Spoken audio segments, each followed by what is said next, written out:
చెప్పండి. జై రజిక, జై రజిక, న్యాయం చేయాలి. సాకల మంగమ్మకు, సాకల మంగమ్మ మీద పెట్టిన అక్రమ కేసులు ఎత్తేయాలి. సాకల మంగమ్మపై పెట్టిన అక్రమ కేసులు ఎత్తేయాలి. నా పేరు ముదిగొండ రాంబాబు, రజక వృద్ధాల సంఘం జిల్లా అధ్యక్షుడిని. మా జిల్లా ప్రధాన కార్యదర్శి చిట్టికన ముసలయ్య గారు ఈరోజు ఈ అశ్వాపురం పోలీస్ స్టేషన్ ముందు ఈ విషయం చెప్పడానికి మేము వచ్చాం. వాస్తవానికి సాకల మంగమ్మ ఈ ఊర్లో అగ్రకుల పెత్తనదారి కోటేశ్వరరావు దగ్గర చాకల పని చేసుకుంటూ గత 5 సంవత్సరాల బట్టి జీవిస్తుంది. ఇటీవల కాలంలో పోయిన నెల జనవరి 28వ తారీఖున బంగారం 16 తులాలు పోయిందని చెప్పేసి స్థానిక పోలీస్ స్టేషన్లో కేసు ఇవ్వడం జరిగింది. దాన్ని పరిగణన తీసుకున్న పోలీసు అధికారులు ఆ రోజు నుంచి ఈ రోజు వరకు నెల రోజులు ఏమని పోలీస్ స్టేషన్ చుట్టూ తిప్పుతూ వేధిస్తున్నారు.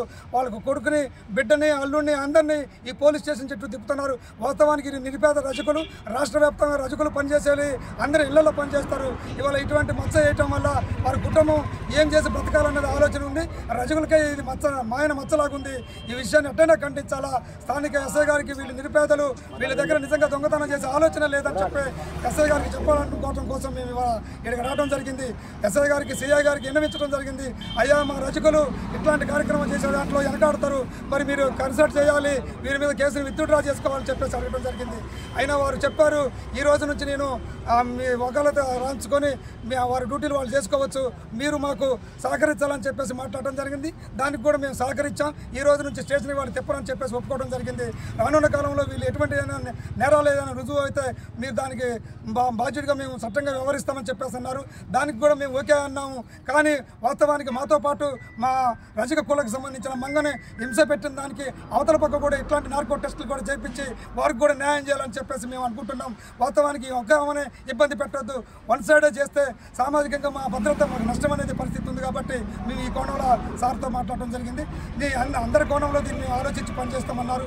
ఈ రోజు నుంచి మీరు చెప్పిన విధంగా వాళ్ళని పోలీస్ స్టేషన్కి తిప్పమని చెప్పేసి ఒప్పుకోవడం జరిగింది. మాకు న్యాయం జరిగేదాకా మేము ఈ విధంగా పోరాటం చేస్తామని తెలియజేస్తున్నాం. సామాజికంగా రజకుల మీద దాడులు జరిగినా, దౌర్జన్యాలు జరిగినా ఈ అగ్రకుల పెత్తనదారులు మమ్మల్ని వేధిస్తున్నారు.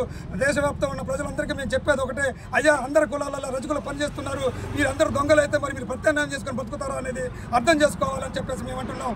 మేము ఆడబిడ్డలం అని చెప్పేసి మాట్లాడతారు రజకుల్ని. మరి ఇట్లా వేధింపు చేయడం అనేది సామాజికం కరెక్ట్ కాదు.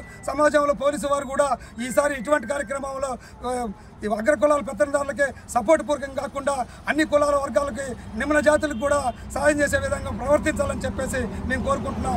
ఇటువంటి దుర్మార్గ చర్యలు మరలా పునరావృతమైతే రాష్ట్ర వ్యాప్త ఆందోళనలు, జిల్లా వ్యాప్త ఆందోళనలుగా దీన్ని మార్చే వారికి తీసుకెళ్లొద్దని చెప్పేసి పోలీసు వారిని ప్రాధాయపడుతున్నాం. ఇతర ప్రజలను ప్రాధాయపడుతున్నాం.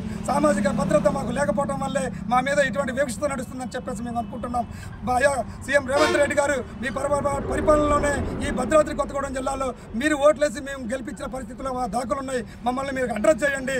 మా సామాజిక భద్రత మాకు కరువైంది, మాకు ఒక రక్షణ చట్టం ఏర్పాటు చేయని చెప్పేసి వేదికగా తమని కోరుకుంటున్నాం. జై రజిక, జై రజిక.